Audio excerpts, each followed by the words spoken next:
bertemu lagi di pembelajaran biologi dengan keadaan sehat ya, tanpa perasaan apapun ya.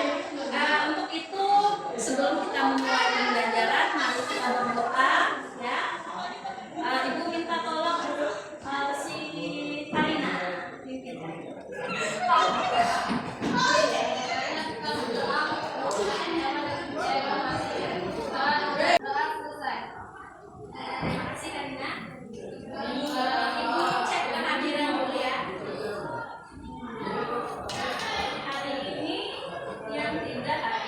Senin 28 November kita izin ya.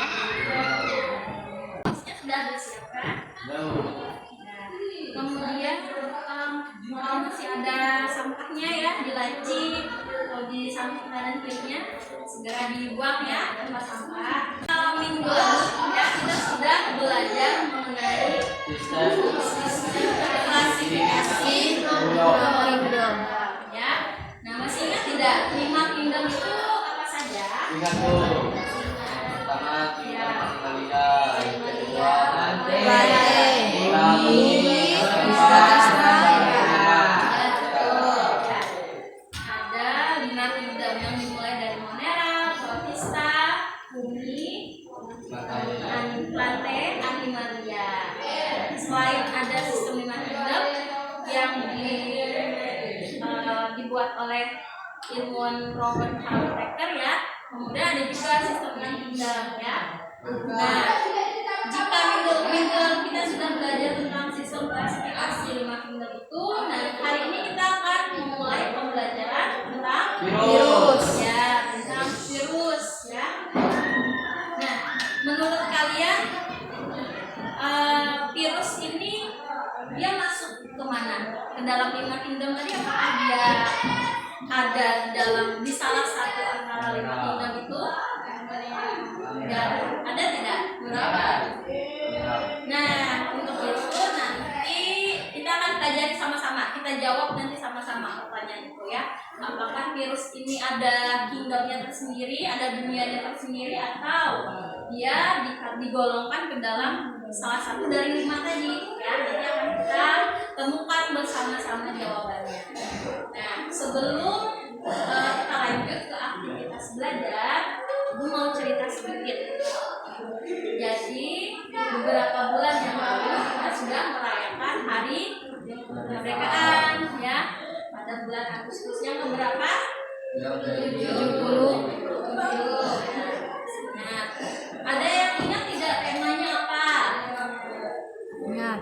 Temanya ya, pulih lebih cepat, bangkit lebih kuat. Nah, itu tema yang dipilih oleh negara kita untuk tahun ini ya.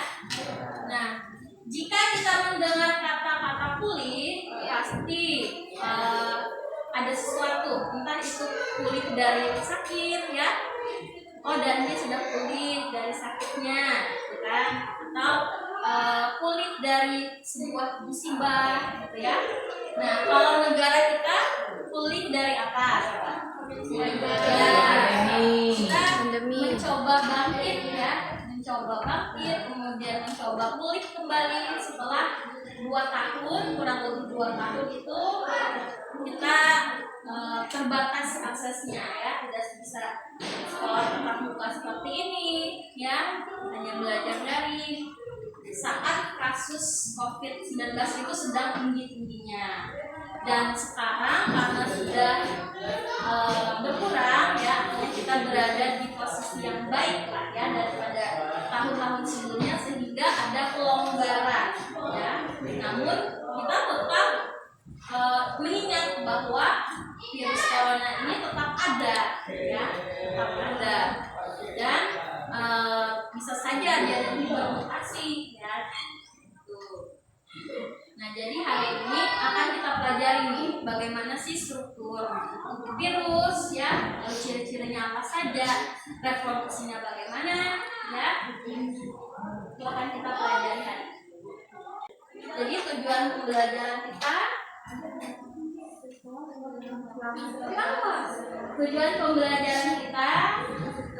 setelah melakukan pembelajaran materi virus dengan model problem serta didik dapat mengidentifikasikan ciri-ciri virus maupun sifat virus, menganalisis struktur virus ya, menganalisis proses proses replikasi atau proses perkembangbiakannya, bagaimana virus itu berkembang biak ya. sehingga peserta didik Jadi semakin kompetensi intinya ini nanti untuk apa kalian dibelajarkan seperti ini, supaya nanti kalian akan semakin kagum dan sadar akan kebesaran dan hikmat Tuhan yang menciptakan virus dengan menunjukkan sikap disiplin. Nah, disiplin dalam menjaga kesehatannya, ya, kebersihannya, gitu, lingkungan di sekitarnya, kemudian bertanggung jawab, ya, kemudian juga peduli,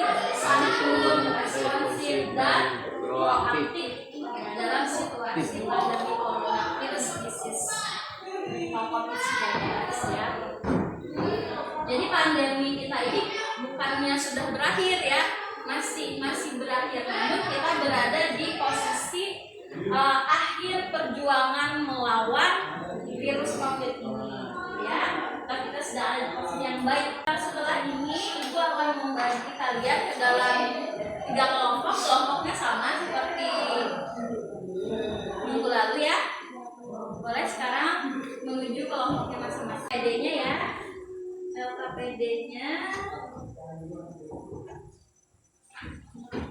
Oke. Jadi untuk LKPD-nya ini judulnya adalah struktur dan proses replikasi virus.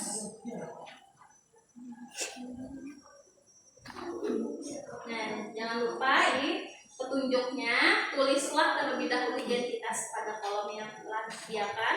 Kemudian baca informasi pendukung pada poin B1 ya. Dan sumber lain yang relevan berkaitan dengan topik ini. Mati gambar 1.1 dan 1.2 ya. Setelah itu kalian membaca artikel yang ada di sini ya, artikelnya dibaca. Apa itu coronavirus ya, kemudian ada replikasinya bagaimana. Nah, setelah itu kalian jawab pertanyaan yang ada di sini. Hal-hal apa saja yang berkaitan dengan virus corona ya, yang dapat kalian selidiki dari kasus tersebut. Kemudian, nah ini melengkapi gambar struktur virus ya, beserta keterangan gambarnya.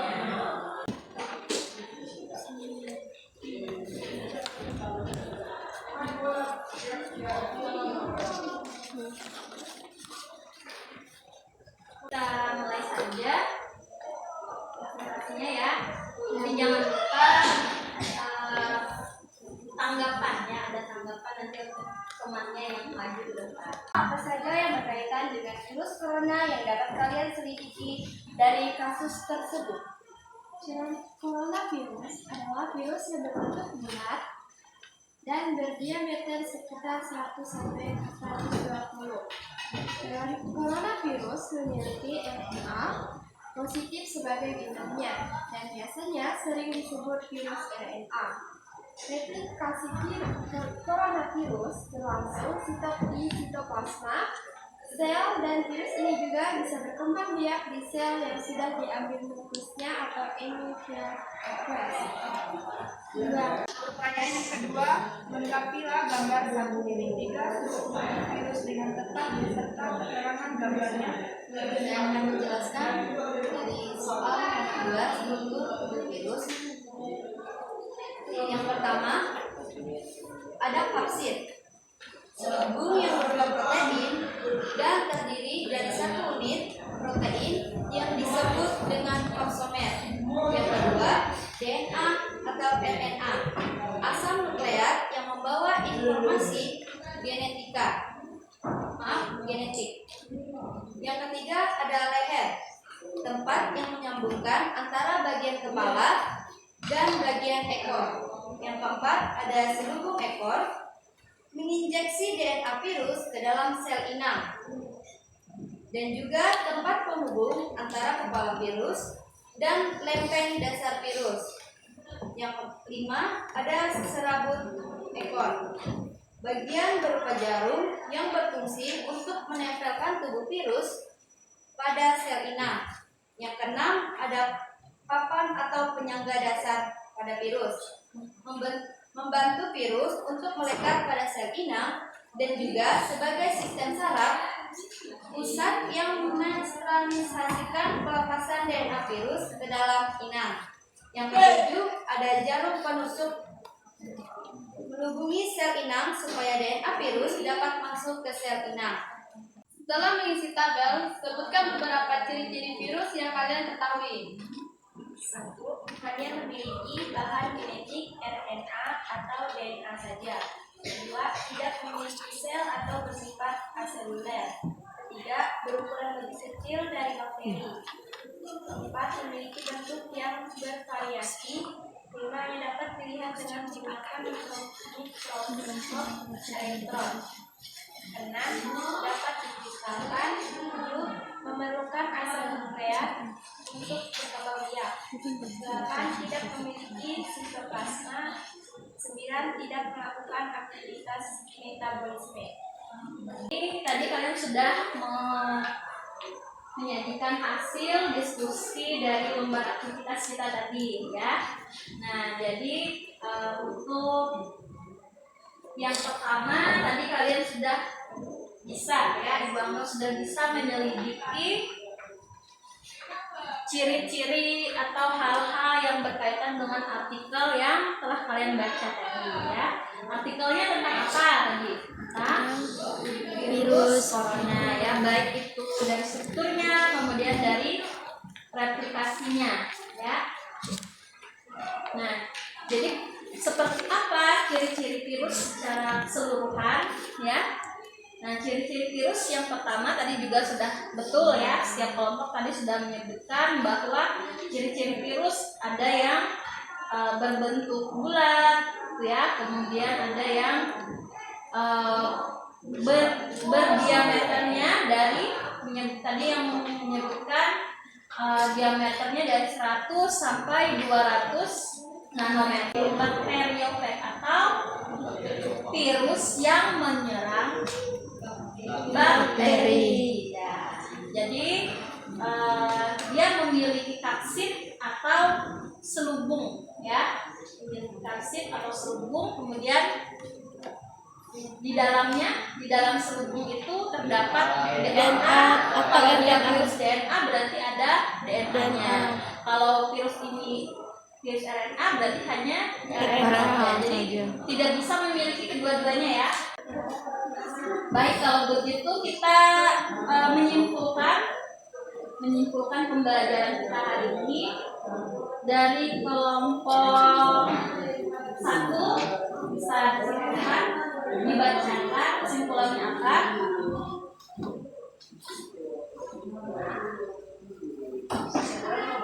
Kesimpulan dari kelompok mana? Kata virus berasal dari bahasa Latin, yakni virion, diracun. Nah, penemuan virus berkembang dari masa ke masa, mulai dari tahun 1883 hingga 1935. Ciri-ciri virus bisa berkembang biak dalam sel hidup, punya satu asam nukleat, DNA atau RNA saja, bersifat seperti benda mati, berukuran sangat kecil. Bentuk virus yang itu pertama batang, berbentuk peluru, berbentuk bulat, berbentuk benang, polihedral, dan seperti huruf T. Struktur virus terdiri dari kepala, kapsid, asam nukleat, leher, dan ekor. Sekian, Bu. Ya, terima kasih kelompok 1. Refleksikan pembelajaran kita hari ini ya. Nah, apa yang kalian rasakan? Senang. Yogi, senang ya. Paham, jelas itu maunya kalian Senang. paham pembelajaran hari ini dari ya, Karina ya, atau begitu. Untuk pertemuan selanjutnya nanti kita akan ya membahas tentang peranan virus dalam kehidupan manusia. Ya, jadi besok kita akan ketemu kembali pertemuan yang tentang ini ya, peranan virus. Nah sekarang kembali ke tempat duduknya ya. Marilah kita menutup pembelajaran hari ini dengan berdoa terlebih dahulu ya. Si Andis, Andis. Mari teman-teman kita berdoa. Menurut agama dan kepercayaan kita masing-masing dalam sebelumnya kita percaya berdoa menurut agama Kristen. Tuhan, terima kasih atas keberkataanmu dari pagi tadi sampai saat ini. Kami sudah menyelesaikan aktivitas belajar mengajar kami. Sekarang kami ingin beristirahat. Kau menyertai kami. Terima kasih Tuhan. Haleluya. Amin. Ya, terima kasih ya. Baik, boleh istirahat. Nanti setelah itu melanjutkan pembelajaran selanjutnya. Terima kasih banyak atas pembelajaran sekali.